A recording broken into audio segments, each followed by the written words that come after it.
നമസ്കാരം, ഞാൻ ഡോക്ടർ സുഹൈൽ മുഹമ്മദ്, കോട്ടയ്ക്കൽ ആസ്ട്രമിക്സ് ഹോസ്പിറ്റലിലെ കാർഡിയോളജിസ്റ്റാണ്. നേടുന്നതിനേക്കാൾ ഭാഗ്യം ഉള്ളത് നഷ്ടപ്പെടാതിരിക്കലാണ്. നമ്മളൊക്കെ പണ്ട് കേട്ട ഒരു കഥയുണ്ട്. ഒരാൾ രാജാവിനോട് സഹായം അഭ്യർത്ഥിച്ചു.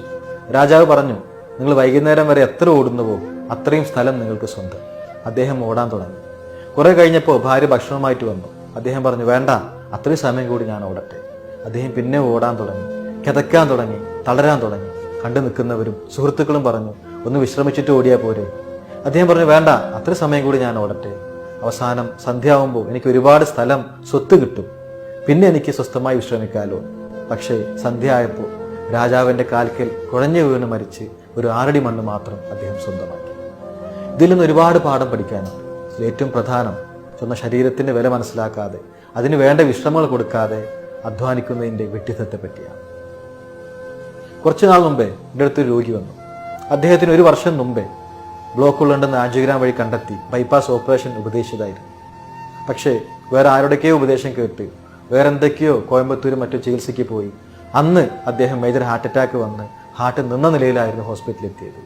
ഒരുപാട് നേരം ശ്രമിച്ചിട്ടും അദ്ദേഹത്തിന് ജീവൻ രക്ഷിക്കാനായില്ല. അദ്ദേഹത്തിൻ്റെ ബോഡി കൊണ്ടുപോകാൻ മുമ്പ് മകൻ എന്നോട് പറഞ്ഞു, സാറേ, ഉപ്പാക്ക് 300 കോടി ആസ്തിയുണ്ട്, അതിലൊന്നും തന്നെ ഉപ്പാക്ക് ഉപകരിച്ചില്ല. ആ 300 കോടി സമ്പാദിക്കാൻ അദ്ദേഹം എത്ര കഷ്ടപ്പെട്ടിട്ടുണ്ടായിരിക്കും, എത്ര ഉറക്കമൊഴിച്ചിട്ടുണ്ടായിരിക്കും, ടെൻഷൻ അടിച്ചിട്ടുണ്ടായിരിക്കും, എത്ര പേര് ഉപദേശങ്ങൾ സ്വീകരിച്ചിട്ടുണ്ടായിരിക്കും. എന്നാൽ സ്വന്തം ശരീരത്തിൻ്റെ അവസ്ഥ വന്നപ്പോൾ അതിൻ്റെ വില മനസ്സിലാക്കാതെ അതിന് ശരിയായ ഉപദേശം നേടാൻ അദ്ദേഹത്തിന് കഴിഞ്ഞില്ല. നമ്മൾ 5 ലക്ഷത്തിൻ്റെ കാറ് വാങ്ങിയാൽ അതിന് ഇൻഷുറൻസ് ഉണ്ടാവാം, ഗ്യാരണ്ടി ഉണ്ട്, വാരണ്ടി ഉണ്ട്. എന്നാൽ പോലും ഒരു ചെറിയ സ്ക്രാച്ച് വന്നാൽ നമുക്ക് വിഷമിക്കും. ഓരോ ഗട്ടറും ഓരോ ഹമ്പും നമ്മൾ സൂക്ഷിച്ചുകൊണ്ട് ഓടിക്കാറുള്ളൂ. എന്തിന്? കയ്യിലെ മൊബൈൽ പോലും ചെറിയ പ്രോബ്ലം വന്നാൽ നമ്മളതിന് നല്ല മെക്കാനിക്കിനെ തേടിപ്പോകും. എന്നാൽ നമ്മുടെ ശരീരത്തിന് ഏറ്റവും വിലമതിക്കുന്ന ശരീരത്തിന് പ്രശ്നം വന്നാൽ പലപ്പോഴും നമ്മൾ ദാനം കിട്ടിയ പശുവിനെ പോലെയാണ്. അതിന് വേണ്ട ഗൗരവം കണക്കാക്കാറില്ല. അതിന് പറ്റുന്ന ഭക്ഷണമാണ് കഴിക്കുന്നതെന്ന് ചിന്തിക്കാറില്ല. അസുഖം വന്നാലും റോഡിനരികിൽ നിന്നുള്ള മരുന്ന് കഴിച്ചും ചായപ്പൊടിയിൽ നിന്നുള്ള ഉപദേശം സ്വീകരിച്ചും അപകടത്തിൽ പെടുകയാണ് പലപ്പോഴും പതിവ്. അതിനേക്കാൾ ഏറെ സങ്കടം പുകവലിച്ചുകൊണ്ടും മദ്യപിച്ചുകൊണ്ടും ആരോഗ്യത്തെ നശിപ്പിക്കുന്നു എന്നുള്ളതാണ്. ജോലിയുടെ ടെൻഷനാണ്, അല്ലെങ്കിൽ മാനസിക പിരിമുറുക്കമാണ് എന്നൊക്കെയാണ് പലപ്പോഴും പുകവലിക്കുന്നവരും മദ്യപിക്കുന്നവരും ന്യായീകരണങ്ങൾ നിരത്താറ്. എന്നാൽ ആ ജോലിയിൽ നിന്ന് സമ്പാദിക്കുന്ന അത്രയും അവസാനം ആശുപത്രിയിൽ കൊണ്ടുപോയി സ്വയം ഖേദത്തിലാവുകയാണ് ഭൂരിപക്ഷം ആളുകളുടെയും അന്ത്യം. ഇങ്ങനെ വരുന്ന അസുഖങ്ങൾ ഒരിക്കലും വിധിയെ പഴിക്കാൻ പറ്റില്ല. ഇതെല്ലാം ആത്മഹത്യകളാണ്, നന്ദികേടിൻ്റെ ആത്മഹത്യ. നമ്മൾ തിരിച്ചറിയണം, ഏറ്റവും വലിയ സമ്പാദ്യം നമ്മുടെ ആരോഗ്യം തന്നെയാണ്. അതുണ്ടെങ്കിൽ ബാക്കി നമ്മൾ എന്ത് സമ്പാദിച്ചാലും എത്ര പേര് കൂടെ ഉണ്ടായിട്ടും കാര്യമുള്ളൂ. അതില്ലെങ്കിൽ നമ്മുടെ സമ്പാദ്യങ്ങൾ അത്രയും ബാക്കിയെല്ലാം പേരിന് മാത്രമായിരിക്കും. ഒരു മൂക്കിലൂടെ ട്യൂബ് ഇട്ടുകൊണ്ട് ഭക്ഷണം കഴിക്കേണ്ടി വരുന്ന ആളോട് ചോദിച്ചു നോക്കണം, അദ്ദേഹത്തിൻ്റെ ജീവിതത്തിലെ ഏറ്റവും വലിയ സ്വപ്നം വായിൽ കുറച്ച് വെള്ളം വെച്ച് ഒരു തണുത്ത വെള്ളം കൊണ്ട് തൊണ്ട നനയ്ക്കുക എന്നുള്ളതായിരിക്കും. അതിനുവേണ്ടി എവിടെയൊക്കെ ഓടാനും എവിടെയൊക്കെ പോകാനും എത്ര ചെലവഴിക്കാനും അദ്ദേഹം തയ്യാറാണ്. സ്ട്രോക്ക് വന്ന് കൈകാലിൽ തളർന്നുകൊണ്ട് കിടക്കുന്ന ഒരാളെ പോയി കാണണം. അദ്ദേഹം പറയും, തൻ്റെ സമ്പാദ്യം മുഴുവൻ ഞാൻ ചെലവഴിക്കാം, തൻ്റെ സാമ്രാജ്യങ്ങളിൽ മുഴുവൻ അടിയറ വയ്ക്കാം. എനിക്ക് ഈ ബെഡിൽ നിന്നുള്ള മലമൂത്ര വിസർജനങ്ങൾ ഒഴിവാക്കിക്കൊണ്ട് മൂത്രത്തിൻ്റെ ട്യൂബ് വലിച്ചെറിഞ്ഞുകൊണ്ട് ഒന്ന് നേരെ ചൊവ്വെ നിന്ന് 2 അടി നടന്ന് ഒന്ന് ബാത്റൂമിലെങ്കിലും പോകാൻ കഴിഞ്ഞെങ്കിൽ.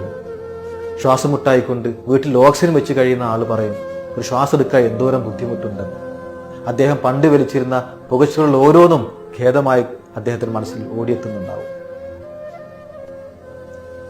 ഈ അടുത്ത് ഒരു അച്ഛന് ക്യാൻസർ വന്നു. മകൻ പറഞ്ഞു, സാറേ, എത്ര കോടി വേണമെങ്കിലും ചെലവഴിക്കാം, അച്ഛൻ്റെ ക്യാൻസർ ഭേദമാക്കാൻ പറ്റും. പക്ഷേ കറൻസികൾക്ക് കടലാസിൻ്റെ വില പോലും വരാത്ത ഒരു സന്ദർഭങ്ങൾ വരും.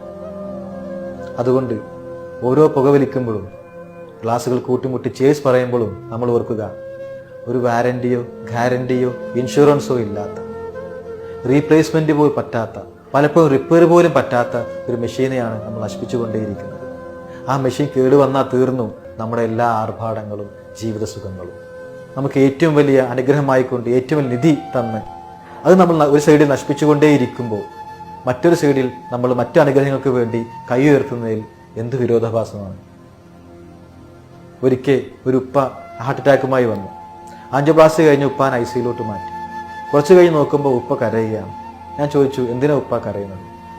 ഉപ്പ പറഞ്ഞു, മോനെ, എനിക്ക് നിസ്കരിക്കാൻ കഴിയുന്നില്ല. ഞാൻ പറഞ്ഞു, കിടന്നുകൊണ്ട് നിസ്കരിച്ചൂടെ, അത് ചെയ്യാലോ?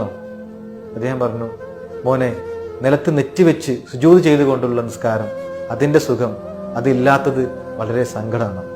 നമ്മുടെ ജീവിതത്തിലെ ഓരോ കാര്യങ്ങൾ അത് നഷ്ടപ്പെടുമ്പോഴാണ് നമുക്കതിൻ്റെ വില എത്രയെന്നും അതിന് പകരം വയ്ക്കാൻ മറ്റൊന്നില്ല എന്നും അതിനുണ്ടാക്കുന്ന ശൂന്യത വലുതാണെന്നും മനസ്സിലാവും. അതുകൊണ്ട് ആരോഗ്യത്തെ നശിപ്പിക്കാതിരിക്കുക, നന്ദികേട് കാണിക്കാതിരിക്കുക. എല്ലാവർക്കും നന്മയ്ക്കായി പ്രാർത്ഥിച്ചുകൊണ്ട് നമസ്കാരം.